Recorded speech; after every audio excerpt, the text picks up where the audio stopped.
Okay guys, story time muna tayo. Alam nyo naman guys, talagang Android user ako. Actually, itong ginire-record ko ngayon na to, it's an Android cellphone. It's my Phantom B Fold. Pero last ko na yan. Last ko na yung fold na yan. Bakit? That last kong cellphone na ginagamit, gusto ko. Actually, given the chance na magkaroon ng matibay na version nun, bibili ulit ako. It was Samsung Flip 6. Yun ang cellphone ko na last na Android na ginagamit ko. Aside from this, kasi this is my third phone eh. Siguro na magtatanong kayo sa akin kung bakit hindi ko na ginagamit yung Flip 6 kasi trinade in ko na siya. May story yan niya, guys. Matagal ko rin naman nagamit ang Samsung Flip 6. Actually, gustong gusto ko siya. Kasi siya yung may kakaibang video na pwede mo siyang parang pag tinupi mo siya, parang camcorder talaga yung pormahan niya. And aside from that, easy switch siya from back camera to front camera. Ibig sabihin, hindi mo na kailangan i-off yung phone, i-off yung video, and then i-switch mo dun sa back, tapos bago mo i-on ulit. Siya hindi na. Meron siyang easy switch na capacity. So, pagka nasa front ka, pwede mo biglang ilipat ng back, okay na siya. Dire-diretso yung video mo, wala nang editing, wala na kahit ano. That's why I love Samsung Flip 6. Kaya lang, just recently, medyo sobrang na-disappoint ako kasi kabago-bago. Ako, ang taong laging nasa bahay lang. Hindi ako gaanong lumalabas talaga. Siguro, mabibilang mo sa isang taon, lalabas ako siguro 5 times, 6 times talaga bago ako lalabas. Kahit tanungin mo pa sa mga kaibigan ko. And then, kahit na hindi ako lumalabas, ginagamit ko talaga yung Samsung ko. Pero as a cellphone, as a bar phone, hindi ko siya fino-fold. Oo. Pag nandito lang ako sa bahay, fino-fold ko lang siya kapag ako ay lalabas kasi I need to put him inside my parang tote bag. So, mas maliit siya, mas maganda kasi okay naman kasi makakapag-vlog ka pa rin kapag doon sa front na screen mo ang ginagamit mo, makakapag-vlog ka pa rin naman. So, ayun, kaya lagi ko siyang fino-fold kapag ako'y umaalis lang. Diyos ko naman, once in a blue moon lang yun. Nung kamakailan, nagkaroon kami dito ng event. So, nagkaroon kami ng charity event para sa mga PWDs dito. So, yun na yun. Akong naggawa ng charity, yun. So, ginamit ko siya. Kasi talagang kailangan kong gamitin siya kasi ang ganda ng camera niya. Kasi pag nagbablog ka nga, kusang umiikot yung camera, yun talaga yung pinaka-gusto ko eh. Bukod doon sa mga AI niya. Kaya lang, all of a sudden na siguro nakaka 1 year na siya sa akin. 1 year na. 2025 kasi yun December 26 na ngayon. So, habang nagvo-vlog ako, natural lang, medyo nakabaluktot kasi ginagamit ko siya sa labas eh. Doon lang naman akong time na medyo nakabaluktot siya. Naka-letter L siya. Tapos na yung yung vlog ko na yun. Diniretso ko siya. Nung diniretso ko siya, guys, biglaan na lang nag-black screen na siya sa loob. My God, nagpanik ako. Sabi ko, nakalimutan ko at nawala sa isip ko na hindi nga pala siya pwedeng i-turn on na gamit lang yung front screen. Oo. Dahil sa sobrang dahil sa sobrang panic ko na nag-black screen siya, tinurn off ko siya. In-off ko talaga siya kasi thinking na baka nagkaroon lang ng dislodge doon sa mga connector o nagkaroon lang ng parang siguro system failure, something like that. Turn off ko siya. Nung turn on ko siya and I was using the front screen, yung maliit, hindi siya pwedeng i-turn on doon. Ako, Diyos ko, eto na nga, nagpanic ako kasi that was a PWD event at yung mga videos and pictures doon kailangan namin sa event. So, nagpanic ako, ang dami kong tinanungan sa kung saan saang platform like yung Toktik yan ng kanyang yung mga nagse-service doon ng mga cellphone na yung hindi dadalhin sa service center. Although, pwede ko naman dalhin sa service center. Nung nagtanong ako, guys, pang-walo ako. Diyos ko, kailan ko pa makukuha, guys? At saka, I was so worried na baka nga magkaroon ng hindi ko na makuha yung mga data sa loob. Sabi ko, kung dadalhin ko man to sa service center, at least gusto ko makuha ko muna yung mga data sa loob na kailangan ko, kasi ipopost namin yun doon sa aming event. So eto na, nagpanik ako kung sino-sino tinawagan ko, sino-sino gusto hiningan ko ng tulong. Nung humihingi na ako ng tulong, naku po, Diyos ko, nag-reply sa akin yung mga hininga ko ng tulong, siguro gawa na, iba na cellphone ko. Pero, ang nangyari ngayon is, since nagpapanik ako, punta kagad ako ng SM. Punta ako sa Samsung. Kudos sa inyo, Samsung Bikutan. Napakababait ninyo dyan. Samsung, ang babait ng mga personnel nyo sa Samsung Bikutan. Kudos sa kanila. So, ganito nangyari. Sabi ko, baka po pwedeng matulungan nyo ako kasi ito hindi ko pwede dalhin sa service center. Kailangan ko na yung mga pictures sa loob. Sabi kong ganon. Baka pwedeng alam ko ay na pwedeng pagagawan. Tapos nakita ko may trade sila na na tawag nito na promo, may trade-in na promo. Sabi ko, ay, baka pwedeng i-trade-in ko sa inyo kapag nagawa na. Since kayo rin naman yung nag-recommend kung saan ko pwedeng ipagawa ng mabilisan. So, sabi nila, oh sir, sige, tulungan namin kayo. Kaya lang sir, pag trade-in nyo to, hindi nyo na makukuha yung 30K. Supposedly, dapat kasi pag trade-in ng Flip 6, 30K yung madidiscount mo sa new item na mabibili mo. Di ganito nangyari. Di pumunta na kami doon sa gagawa. Sabi, sir, 7,500. Nung mga ilang oras na ako nagpunta doon, hindi pa ginagawa. Yung pala, yung gagawa, naghahanap ng paraan na medyo mapataas kasi daw sobrang mura yung pagkakabigay sa akin. Ginawa niya, sabi niya, bang sir, baka pwedeng 8K kasi mamamasahe pa nga naman siya, ganyan, ganto. Sabi ko, sige, gawin mo na. Sabi ko, 8K, basta ma-trade ko lang, kahit magkano pang ma-trade yan, kasi gusto ko lang makuha yung mga data ko sa loob at ipopost namin yan. Kailangan namin yan doon sa PWD na group organization. Siyempre, kailangan din na ma-inform ang barangay tsaka ang munisipyo, di ba? Eto na. Pumunta na ngayon yung gumagawa. Naku, Diyos ko, lang dumating? 5 or Sabi niya, sir, eto, 3 flex ito.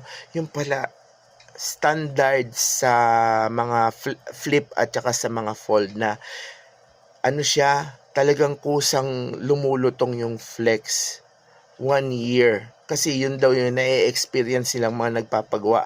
After a year, lulutong yung flex. Tapos babalik na naman sa kanila. So sabi ko, yearly to?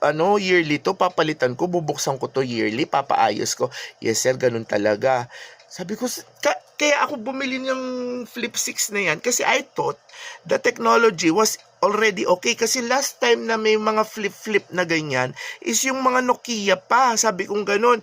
Doon sa Nokia, hindi talaga ako bumibili ng slide at saka ng flip because ang nasisira talaga yung mga flex sa loob ng experience sa mga kaibigan ko. Kaya kahit na maporma, kahit hindi talaga ako bumibili. Oo, ang binibili ko talaga yung bar type na cellphone lagi. Doon lang ako bumili ng Flip 6 at saka itong Phantom B Fold na to kasi I was thinking that the technology was already okay. Actually, itong Phantom B Fold na to, after a year din, hindi ko na ma-fold. Kasi pag fino-fold ko, kusa na siyang namamatay. So, eto na. Sir, eto 3 flex. Sabi ko, bakit 3? Di ba isa lang naman to? Hindi, sir. Kasi hindi lahat ng flex, kahit original na Samsung to, hindi siya class A, it's original Samsung ang dala-dala niya. Bago. Nakabalot pang ganon. Kasi, sir, kahit original tong Samsung, kanya, hindi naman naaayos ng basta-basta. Sabi niya sa akin ganon. So, eto na nga, di inaayos niya na. Nung inaayos niya na, yung unang flex, sir, hindi gumana. Sabi ko, bakit hindi gumana? Ang alam ko naman talaga, maingat ako. Hindi ko naman, alam mo, sobrang ingat talaga ako sa mga cellphone ko. Yung ibang cellphone ko, lahat yon na ibebenta ko pa, parang brand new pa talaga. Ganon din yung trato ko doon sa mga flip ko, tsaka itong fold ko ngayon. Tapos, pangalawang flex, hindi pa rin gumagana. Nagpanic na ako, guys. Sobrang nagpanic na ako kasi unang-una na uuwi ako, wala akong pang-vlog. Oo. So, sabi ko, ikot ako ng ikot doon sa SM Bikutan kasi bibili na ako by hook or by crook ng another phone. Kahit na medyo mura or ano, basta maganda yung camera sa front camera. Alam niyo naman siguro ibig ko sabihin doon sa mga nagvo-vlog dyan. Kasi lalo na pag kasintanda ko na, ayoko kasi yung magte-turn tapos gaganon kasi hindi ko alam yon, ayoko noon yung back camera ang gagamitin, hindi, kaya humanap talaga ako ng may front camera at ayoko na rin ng fold, promise, isinumpa ko ang fold kasi talagang ganyan daw pala ang mga fold technology, yung flex ang nasisira agad-agad. Ganun pa rin, parang Nokia pa rin sila. So ikot ako na ikot, lahat ng brand inikot ko, wala talaga ako makitang maganda. Alam mo yun yung yung front camera, gusto ko yung zoom out ng yung malayo kagad, yung ganyan. Tapos ganon. Tapos yung hindi mo kailangan ilayo ng ganyan or gusto ko yung ultra wide kagad siya. So, eto na. Inikot ko na ang buong SM Bikutan. Wala akong nakitang magandang camera. Kaya ko nga kinuha yung Flip 6 na yun kasi alam mo kung bakit nagagamit ko sa pagva-vlog yung back camera niya dahil na-fold mo. Pag finold mo, ay lahat nag-ultra wide, di ba? Lahat nagagamit mo yung mga features ng back camera. Kaya gustong gusto ko, given a chance na may papangako ng Samsung na matibay na yung flex nun, bibili ulit ako. Kung mapapangako nilang sobrang tibay na yung flex nun. And then, eto na nga. Sabi ko, last chance na to. Sabi kong ganun, last chance na to. Tinignan ko, ay shucks, ayaw ko pa naman ng iPhone. I never use iPhone. I never did. Wala ako talagang binili na Apple products ever since. Kasi, unang-una na during my time, kailangan mo pa ng iTunes, alam mo yung gano'n, and it's not users friendly kasi hindi siya pwedeng mag-transfer ng file. Ngayon, pwede na kasi share it, di ba? Pero before, hindi siya pwedeng mag-transfer the file for Bluetooth, di ba? Yung mga gano'n. So, talagang against talaga ako sa iPhone. Pero meron naman akong iPad. Binili ko yung iPad ko, kaya medyo sanay na rin ako ng konti, pero different ang phone sa tablet, di ba? Pero may idea na ako kung anong paggamit ng iPhone, ng mga Apple product, di ba? At least may idea ako ng konti. Sabi ko, last resort. Sabi ko ganun, last resort. Punta ako doon sa sa Apple. Oh, shucks. Sabi ko, mapapa-iPhone ako. Kaya ayun, napabili ako ng iPhone. Alam nyo guys kung bakit? Ang ganda ng front cam. Sobrang ang ganda ng front cam. Nadali ako sa front cam. Grabe. Alam mo yung para kang elementary ulit na inaaral-aral mo. Ayan guys, so tingnan mo naman yung front cam. Di ba? Yan siya, di ba? Ayan, nakikita nyo. May pipindutin ka lang dito. Lalapad na siya. Alam mo yun, yung hindi mo na kailangan gamitin yung back kasi andyan dyan na lahat eh. Gaganon siya tapos nagaganon siya ulit. Alam mo yun, yung tapos kusa pa siyang nag-a-adjust. For example actually 17 Pro ang binili ko. Ayoko naman nung napakalaki. Parang hindi ko naman kayang bitbitin sa kamay ko. Kusa siyang nag-a-adjust, halimbawa nag-iisa ka lang, hindi ko kasi ma-demo no? Halimbawa, nakaganyan siya, tapos nag-iisa ka lang, ayan, nag-iisa ka, tapos may sumingit sa'yo, alam mo kusa siyang nag-ultra wide, kaya tuloy, ayan, napabili ako ng iPhone, for the first time in the history of my life, nag-iPhone ako. Alam niyo yon? Grabe! Ngayon, eto naman ang issue ko. Para akong elementary. Nood dito, how to use an iPhone, how to ganyan, how to ganito. Diyos ko, ang daming bago. Di ba yung tatlo dito, yung navigation dito, wala siya. For gesture lang siya halos lahat. So, parang medyo nangangamuhan ka. Yung dati, di ba, pag ibabak mo, dito mo lang pipindutin, yung tipong ganon. Ngayon, pag nagpunta ka pag nagpunta ka, dito mo pa kailangan, saan mo pa, kailangan mo pang, ayan, di ba, ito, yung, di ba, pag ganyan, di ba, usually, ibabak lang natin dito yan. Ngayon, dito na natin siya. O, di ba? So, parang hindi katulad sa Android na easy yung navigation niya. Ngayon, gumagalaw yung kamay ko ng taas, baba, ganon. Ayoko naman gamitin yung isang features na magkakaroon ng parang bilog dito para mag-back ka doon. Kasi madalas, nababangga-bangga ko siya na basta hindi ako komportable sa kanya. So yun yung isa sa pinaka point ko dito sa Apple na to kung ba't nahihirapan ako. Pero ngayon nakakapag-adjust na ako, slightly na-appreciate ko na siya kasi alam mo pa yung isa, 'di ba yung pag nag-i-screenshot ka, yung tatlong kamay mo or dalawang daliri mo pwedeng swipe mo lang na ganun, mag-i-screenshot na siya. Wala no ng iPhone, 'di ba? So inaral ko siya ng inaral.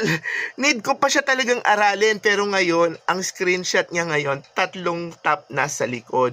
Gumagana naman, guys. Tapos, alam niyo yon, di ba, yung pag mag-on kayo sa Android, yung sa iPhone, meron din naman yung double tap sa harap, tapos mag-on na siya. Para maiwasan yung pindot ng pindot dito sa power button, di ba? Tapos, 'di ba, sa Android pagka hawak mo siya, pag gusto mo siyang i-off, i-double tap mo lang din siya sa harap o off na siya. Ngayon dito sa iPhone, wala sa harap lahat. So, ang ginawa ko, inaral ko ng inaral, yung pala pwedeng double tap sa likod para mag-off yung screen. Skuday! Ang dami kong inaaral. Hanggang ngayon, inaaral ko pa rin siya. Well, at least kahit papano, na-appreciate ko na siya. Kasi nagagamit ko sa 3D printing ko yung LiDAR niya sa likod. Dati kasi yung tablet ko ganyan, ang laki-laki pa, hinahawakan ko, iniikot-ikot ko doon sa pinaka ini-scan ko.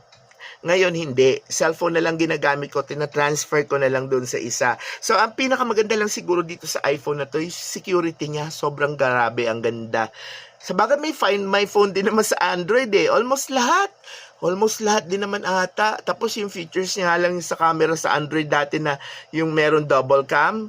Ngayon sa kanya pa lang yun. Yung pa lang sa kanya ngayon. So sana sa susunod na update ng Apple, no? Sana yung pwede nang yung katulad sa Flip, yung umiikot na yung video, nagpapalit-palit yung front at saka back cam, no? Sana magawa din ng Apple yon.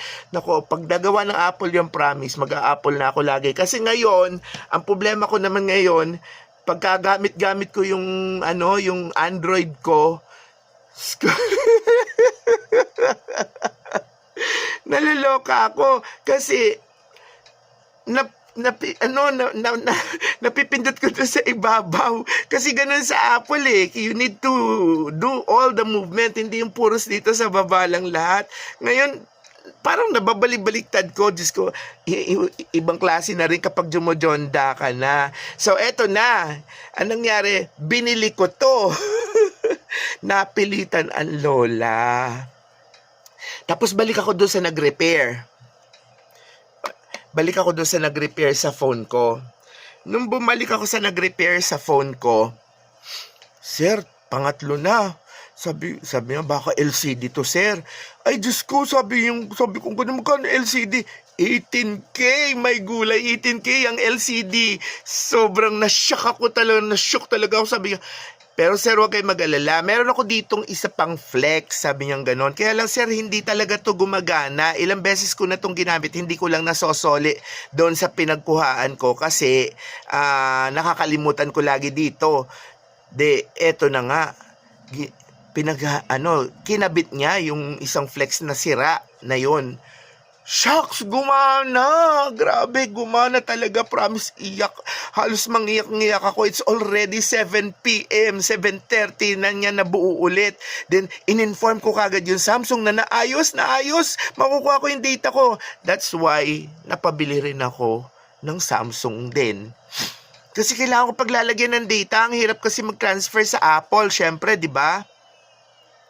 So, nung nagpunta ako doon, I have this option Samsung S25 series. Kaya lang sabi ko, parang hindi ko gusto. Sabi ko, ganun, ba't ganito? Sabi niya, sir, meron po kami dyan, S24. Kaya, sabi niya, full spec. Ibig sabihin yung mataas na yung mga specs niya, 512 gig ang ROM, tapos yung RAM niya naka-full din. Sabi ko, saan? Ay, nung pinakita niya sa akin, ang cute! Sobrang ang cute! Sandali papakita ko sa inyo. Ayan siya guys, ang super cute. I-compare natin sa Apple I-compare natin kay 17. Ang liit niya. Ayan ang liit niya, di ba? Ang liit niya. Teka, ayan. Maliit siya guys, kaya lang may may cover.